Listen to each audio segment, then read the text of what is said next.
Let's talk about being a gig worker.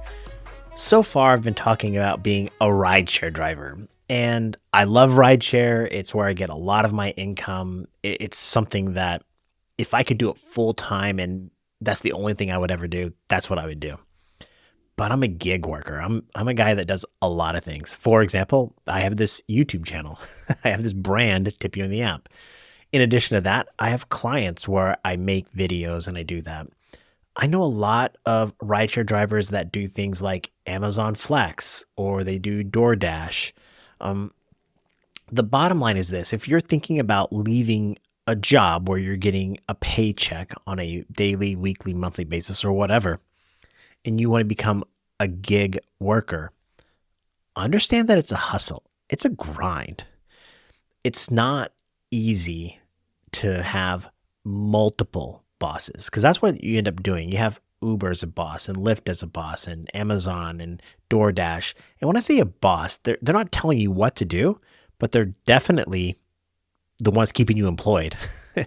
So life as a gig worker to me is this: find the gig that you like the most, that pays you the most, and spend a lot of time maximizing your profitability in that gig, whatever it is.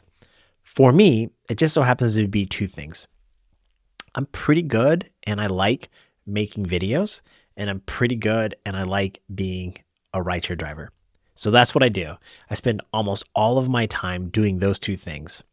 There are other gigs out there that may even pay me more, but I just don't even like them. I don't want to do them. So a good example might be DoorDash or Grubhub or Amazon Flex.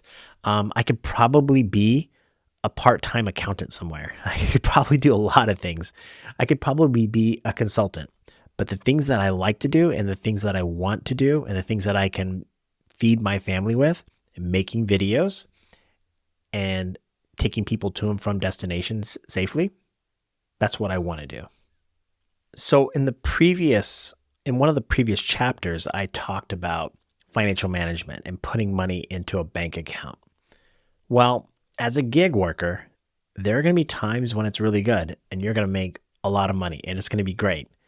And then there are going to be times when it's really slow. And that's the way it is with me with making a video. I have times when there are tons of clients really coming at me, wanting me to make a lot of videos. And it's fun. I'm making a lot of money. That's great. And then there are seasons when it's really slow. And that's the same thing is true with rideshare or any gig work. A good example is go back to when I said mastering your market.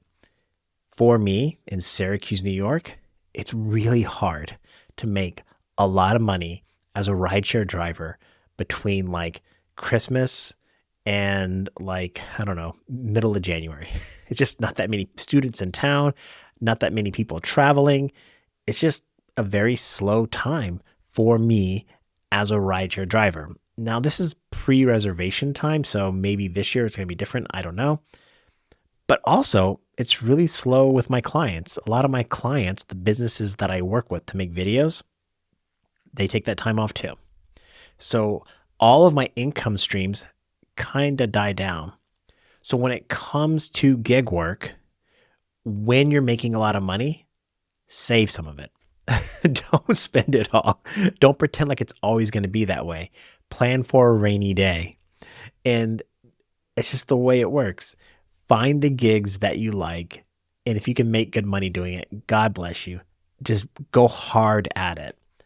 And then save your money because the grind, it's just sometimes it's not going to pay off. You're going to try everything you can, but you can turn the Uber app on Christmas morning hoping to get a ride, but you just probably won't because there's not that many people looking for rides. Maybe it depends on what city you're in, I guess. I don't know. But that's just the way it works.